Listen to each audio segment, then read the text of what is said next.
Oh, sorry, I was lost in thought. I found myself enthralled by a curious visage. Are you, perhaps, curious about this depiction of the Elden Ring? Strange, isn't it? Unlike any other scene in the land. So prominent in a significant chamber of contradiction. Would you humour a Crackpot by listening to his thoughts on this matter? Now, no need to play hard to get, I can tell you're excited. One might think this is an ancient depiction of the Elden Ring, but I have my doubts. Indeed, I don't believe in this idea of an ancient Elden Ring. For context, I would like to explain my beliefs on the origin of the Elden Ring, as abstract of a thing it is. So if I could ask for your patience with my tangent. I said that I didn't think this was an ancient Elden Ring, but I actually don't believe a thing such as an ancient Elden Ring could possibly exist in the lands between, for I think the history of the Elden Ring does not go back as far as ancient. This might be a strange notion for those that believe in the Golden Order, but it's not so strange when you realize the Golden Order is relatively young when it comes to the history of the world as well as the land between. Some may disagree with me, understandably, it is just my thoughts, but I think even my perspective is worth sharing and considering, Though my thoughts are my own and very much unique, I do pull a lot of influence from other community members who have dived into such things about the history of the lands between, and feel free to note them if they have already come to these conclusions before me, but I think not in quite the combination I have come up with, but I'm happy to be corrected, as the lore of this universe and evidence is like a great boiling pot of information and ideas. Well, enough stalling, I suppose. I'll lay out my ideas and thoughts right now. Long before the Elden Ring, and dragons, and life as we know it in the lands between, perhaps the entire world outside of the lands between, there was one divine great, a thing in which all other life was splintered off from and divided from, a primordial, a consistent, a living first matter in a way, or maybe not living, maybe the concept of life didn't exist at this point. But what is true is at one point there was a schism, or an awakening, or a primordial coming into awareness. And I believe this awareness was the greater will, and then this greater will would go on to derive life in a different form, one of its making, its will, from gold and stone. Matter that we see is very important to the greater world. A lot of its iconography is based around gold and stone. I believe this is the creation of the first life. This was the greater will dabbling in creation of a being it thought best suited for the role it desired. And we see it in this, what I believe to be the first creature or demiurge of this nature, the Lord of Dragons Placidusax. To be clear, I am under the belief that Placidusax himself is not a dragon, but some kind of primordial beast that would later birth the dragon species. It should be noted that Placidusax himself is not vulnerable to dragon harming items such as dragon grease and whatnot. If there is any evidence to the contrary, feel free to let me know. Regardless, in relation to the conception of Placidusax, I think we see many depictions of this sculpting or moulding of ancient creatures out of the earth, rock and gold of the land, and you can see evidence of this throughout Farum Azula.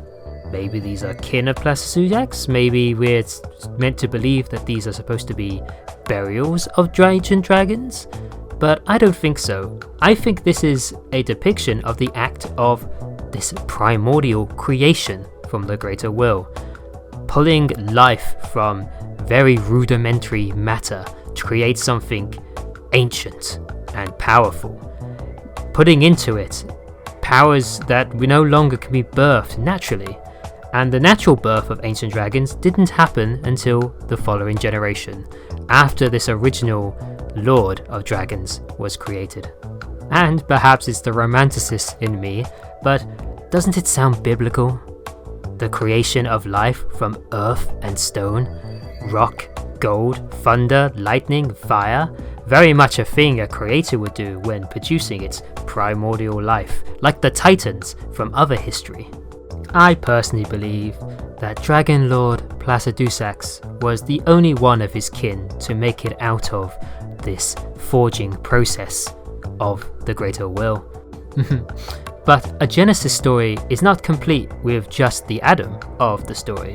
I believe Placidusax was gifted a god to enact the creation of life by the Greater Will, and this would be the god that would later be fled from Placidusax. Most likely, Placidusax and this beast god would have had a very similar relationship to that of the later Marika and Godfrey, but not in title. This is more of a comparison. I believe the pairing of these two predates such titles and are only worth mentioning as a context for the relationship they shared, as one being the Lord and one being the God that governed the creation of life.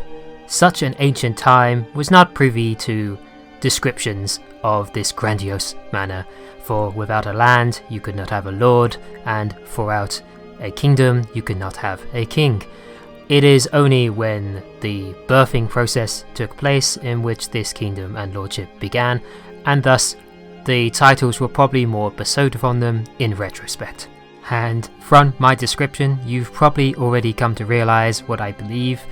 I believe the Elden Beast was the consort and guard of Dragon Lord Placidusax, and together, like when wielding the Elden Ring, governed the creation of life and the rules that govern life, and together birthed the ancient dragons, and most likely birthed beasts of all sorts and nature throughout the world. And I don't believe this is the lands between, I believe this predates this. This is the lands of Farum. Allow me to elaborate on some factors that have led to my belief that the Elden Beast is this possible primordial god. I don't believe that the Elden Beast and the Elden Ring can coexist at the same time.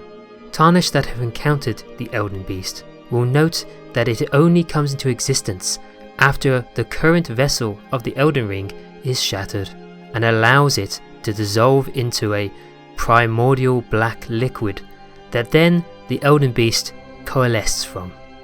And I would surmise that the Elden Ring doesn't exist inside the current transmuted body of the previous vessel. I don't think we can overlook the fact that the Elden Ring does indeed dissolve when the primordial beast comes into existence. And so, I believe the Tarnish are able to witness this ancient primordial god of birth and creation in the form of the Elden Beast, before it was forged, morphed, transmuted into what we now know as the Elden Ring. From how I see it, the Elden Beast would not have needed the power of the Elden Ring to create life, for it already was the vessel for the power and will of the Greater Will.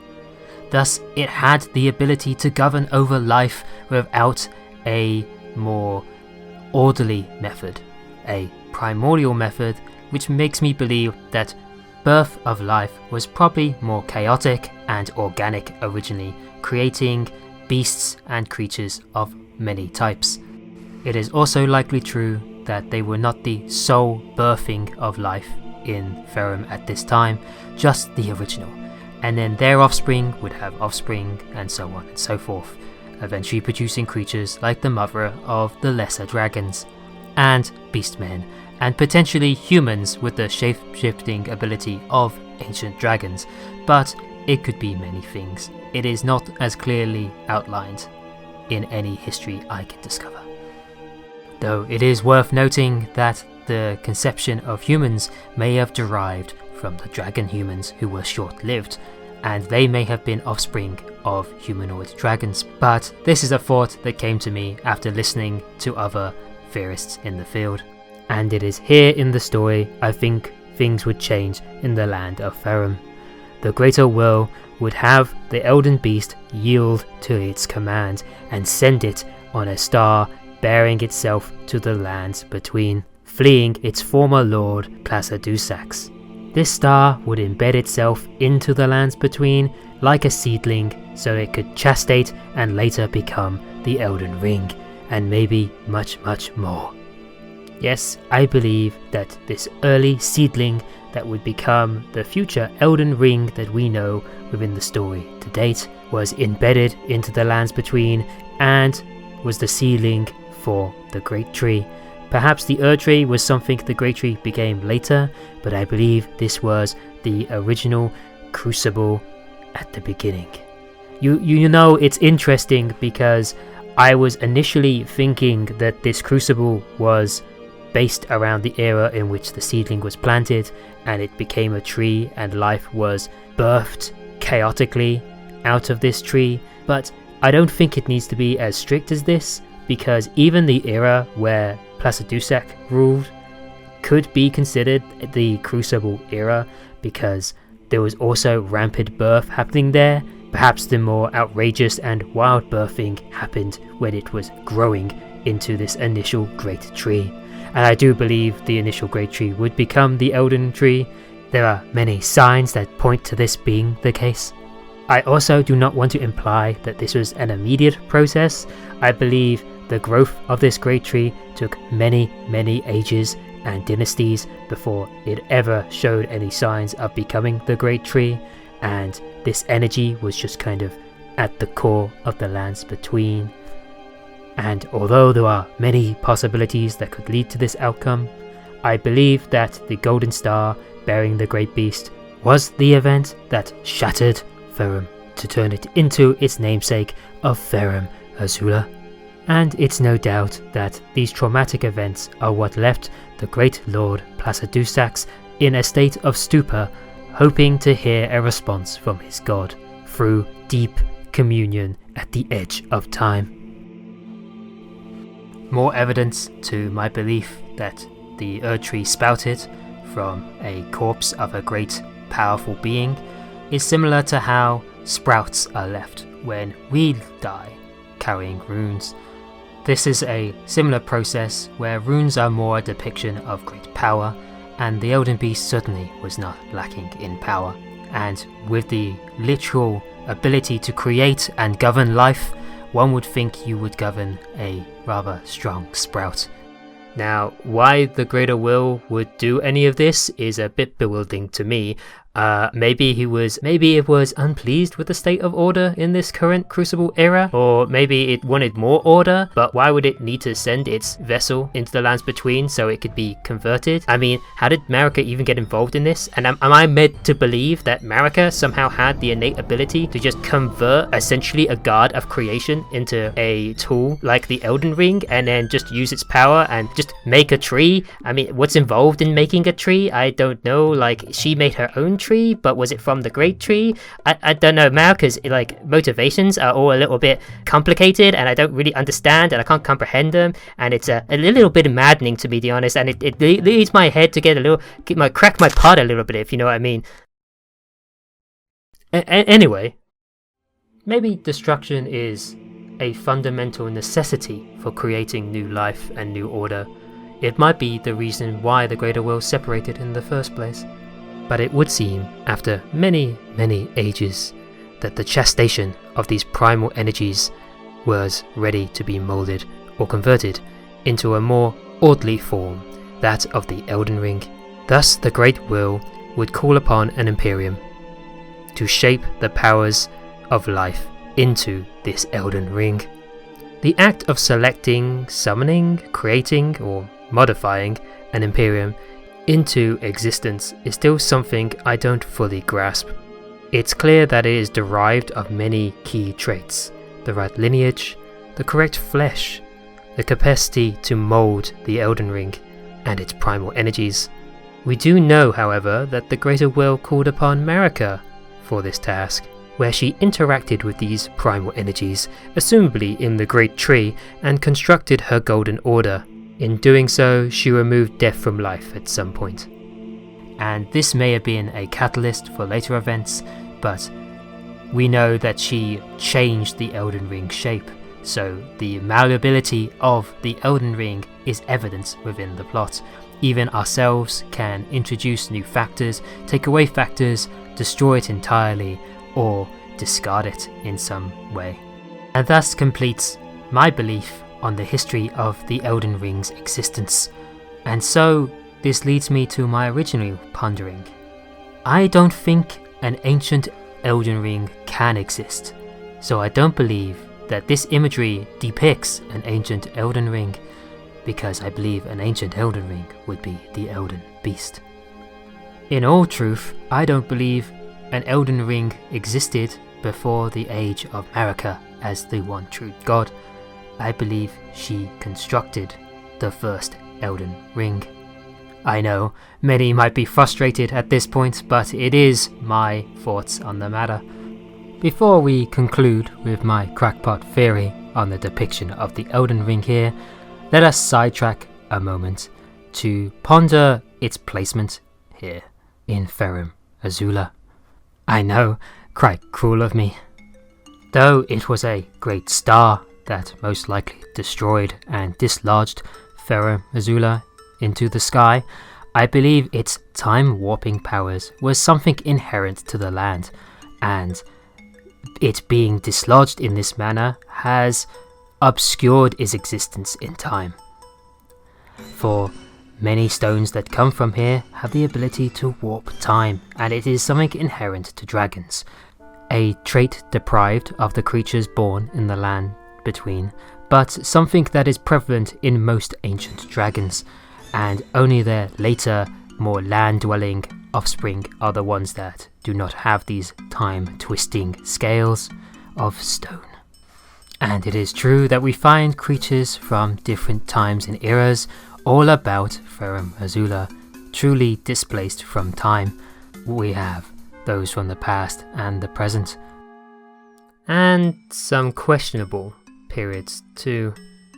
So I pose a thought. Is the past and the present the only times creatures are displaced from here in Farum Azula?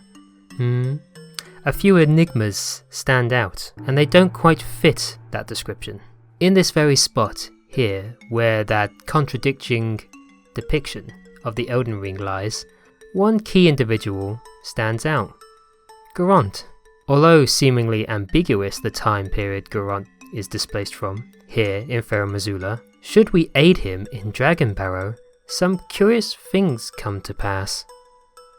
Garant has a long and lengthy quest for us, where we rediscover the Death Root and deliver it to him, upon which he consumes them, so they may be part of the Rune of Death again. That aside, if you were to complete this journey with him, when you re-encounter him at Farum Azula, he recognizes you, and even wonders why you would covet such a thing after aiding him. Tarnished. Why wouldst thou? But this would imply that Garant here is from the future. Thus, he is not a past incarnation, but one that we have yet to meet. How far in the future is unknown. He could be from many, many years, to the point where the lands between no longer exist, but we know for a fact that this is a future Garant because of the knowledge he retains after doing his quest. It is also extremely curious that the last item that Garant gives us is an ancient dragon smithing stone. These stones are said to be able to twist time. It's curious then that once relinquishing this stone, Garant vanishes. Perhaps as a beast clergyman, Garant had some deeper understanding of how the time-twisting properties worked, maybe to even displace himself from time. What is certain that after this, Garant retains his knowledge of our actions from the present, and returns to Farum Azula with it.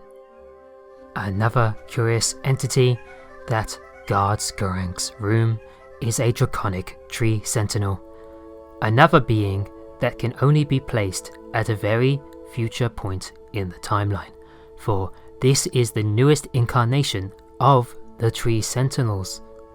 Perhaps this is not a draconic tree sentinel of the future, but It is interesting that this is where we retrieve the malformed dragon set, the armaments of the draconic tree sentinel, which helps place them and their time period in which they were formed, which was the later period of the Golden Order after the assault on the Golden Capital. So this can only be a character past a certain point in history, a reasonably current one in fact. Well, I believe many probably have already surmised what my Crackpot theory is, but here it is. I believe this is a depiction of an Elden Ring, yet to be. Maybe one from a distant future, maybe one to embrace life, as it depicts many branching paths that could mean to many different outcomes. Not convinced, I imagine? Well, allow me to pose you a question. Look upon the vision of the Elden Ring here, how it is depicted. If this is a Elden Ring that predates Marika, why does it contain Marika's Great Ark? Furthermore, why would it lack the Great Basin, along with any of that primordial red colouring, but also gain what seemingly looks like a caduceus pattern? This is even more complicating because the caduceus is visible in many crucible depictions, but also from a certain other figure in history. Perhaps some sort of rune of birth or flourishing was imbued upon this Elden Ring. And finally, as a bonus, there is one more glaring feature within this room that doesn't quite match any depiction of ancient or past times. One that I also think may be predicting something in the future. A statue of a young child guarded by 3 lone wolves. It would be silly not to draw a comparison between the 3 lone wolves summon we obtain early in the game. Indeed, it would be very strange for you to avoid this summon, for it is when you pick up the spirit calling bell, and even if you refuse to pick it up, it is always visible and available. What is even odder is the description of these lone 3 wolves. I found it very curious. Spirits of wolves chased from their pack. They later encountered a nameless tarnished, who welcomed them as a hunting companion. Well, perhaps these are 3 separate lone wolves depicted here on the statue, but I think it unlikely. Moreover, is this young child the hunting companion they speak of in their description? Again, I don't know if this is a tarnished, and I don't think its description matches. In fact, I think the description of a nameless tarnish is more suitably laid upon the head of a tarnished of renown. Curious, food for thought. Also, was it not Torrent's former master that wished to gift us this bell and these summons by the behest of Rani? Is this the connection we're supposed to see here? Is this child perhaps Torrent's former master? Did they used to own the spirit calling bells? Is there some kind of strange time paradox occurring here between us, these wolves, and this figure in this statue? Who can say? Then again, perhaps this is all just a crackpot theory.